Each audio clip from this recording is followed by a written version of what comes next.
দেখেন মহিলাটি কিভাবে চুরি করছে এবং দৌড়াচ্ছে। আসসালামু আলাইকুম এভরিওয়ান, কেমন আছেন? আমাদের সিরাজগঞ্জে কানো জুয়েলার্সে চুরি হয়েছে। এই মহিলাটি 22 ক্যারেট সোনা চুরি করেছে। এর আমরা কঠিনতম শাস্তি চাই। দেখুন কিভাবে চুরি করে। এইভাবে চুরি হয়তো কেউ করে না। আমাদের সিরাজগঞ্জের নাম সব নষ্ট করে দিচ্ছে সামান্য কিছু মহিলাদের জন্য। এই জন্য আমরা সিরাজগঞ্জের মানুষরা কখনো নিরাপদে কাউরে বিশ্বাস করতে পারি না। এটাই আমাদের সিরাজগঞ্জের কিছু মানুষের নীতি।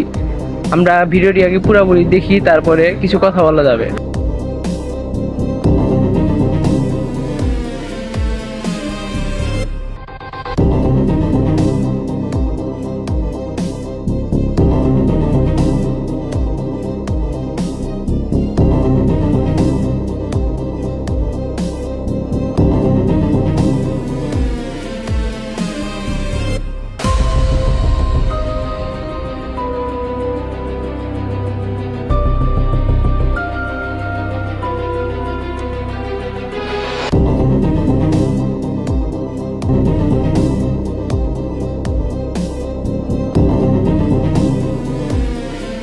ওনাকে কি ধরনের শাস্তি দেওয়া যায় সবাই কমেন্ট বক্সে জানান। এটা আমাদের মতামত।